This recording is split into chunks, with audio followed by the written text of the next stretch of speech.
Bismillahirrahmanirrahim. Assalamualaikum warahmatullahi wabarakatuh. Selamat pagi anak-anak semuanya. Semoga semuanya dalam keadaan sehat, dalam keadaan semangat belajar gitu ya. Anak-anak, kita lanjutkan pembelajaran hari ini. Tema 6, subtema 2 tentang sumber daya alam di sekitar kita ya. Langsung saja kita bahas.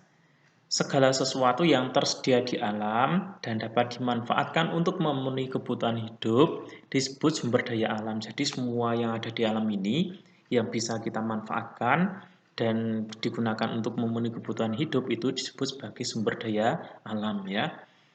Contoh sumber daya alam ada apa saja? Kita lihat. Yang pertama ada udara. Jadi kita itu bernapas menghirup oksigen ini karena ada udara itu ya. Oksigen terdapat di udara.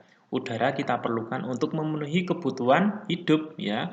Tanpa udara, semua makhluk hidup tidak dapat hidup. Jadi kalau tidak ada udara, tidak ada oksigen ya, makhluk hidupnya nggak bisa hidup kan itu. Kemudian yang berikutnya air.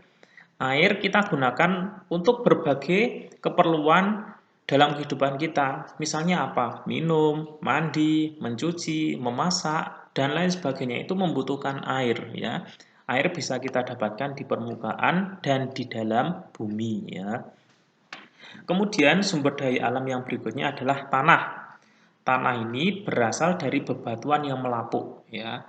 Ada tanah subur dan tidak subur.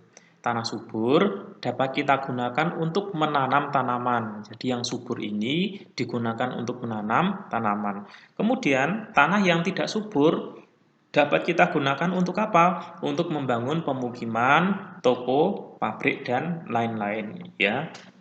Jadi kalau mau membangun tempat pemukiman, toko, pabrik itu ya tanahnya yang tidak subur ya. Kalau yang subur ya digunakan untuk lahan pertanian atau perkebunan ya.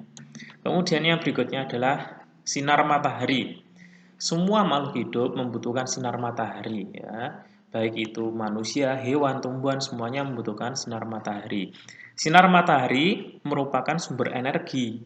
Sinar matahari dapat kita gunakan untuk mengeringkan pakaian dan bahan pangan serta dapat digunakan sebagai sumber energi listrik ya. Sumber daya alam yang berikutnya adalah flora dan fauna. Flora itu merupakan tumbuhan dan fauna itu adalah hewan. Merupakan sumber makanan bagi manusia. Jadi flora dan fauna atau tumbuhan dan hewan itu merupakan sumber makanan bagi manusia. Flora dan fauna dapat dibudidayakan manusia untuk apa? Untuk diambil hasilnya ya. Kemudian sumber daya alam yang berikutnya adalah tambang. Secara umum, tambang dibedakan menjadi bahan tambang logam dan non-logam. Jadi ada dua.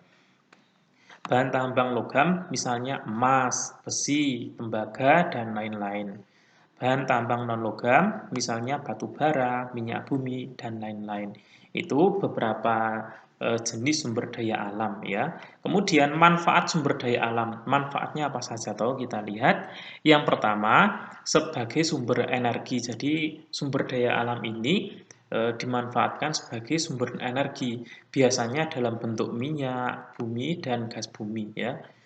Selain minyak dan gas bumi, energi matahari juga sering dimanfaatkan menjadi salah satu sumber energi dan bahan bakar ya.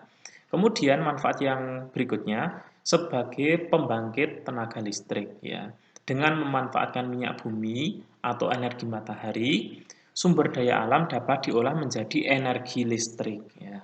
Kemudian manfaat yang berikutnya kebutuhan makan bagi manusia. Jadi sebagai kebutuhan makan bagi manusia, manusia membutuhkan makanan untuk kelangsungan hidupnya. Sumber daya alam yang berasal dari hewan dan tumbuhan sering dimanfaatkan manusia sebagai bahan makanan. Jadi bahan makanan yang kita makan sehari-hari itu berasal dari tumbuhan dan hewan ya. Kemudian kebutuhan tempat tinggal. Pohon merupakan salah satu jenis sumber daya alam yang sering dimanfaatkan oleh manusia. Biasanya pohon dimanfaatkan kayunya, kemudian kayu tersebut digunakan untuk bahan bangunan. Manfaat yang berikutnya adalah penghasil oksigen. Sumber daya alam pepohonan dan tumbuhan merupakan salah satu sumber daya alam yang penting. Pepohonan dan tumbuhan mampu menghasilkan oksigen ya. Jadi yang menghasilkan oksigen itu adalah pepohonan dan tumbuhan. Makanya kan merupakan sumber daya alam yang penting bagi kita ya. Oksigen sangat diperlukan untuk kelangsungan hidup manusia. Jadi manusia dan hewan itu membutuhkan oksigen. Nah, kemudian oksigennya dihasilkan dari mana ya? Dari pepohonan dan tumbuhan. Jadi saling menguntungkan gitu ya. Kemudian yang berikutnya manfaatnya sebagai sumber mata pencaharian dan pendapatan. Sumber daya alam dapat dimanfaatkan sebagai salah satu sumber mata pencaharian sehingga dapat menghasilkan pendapatan ya.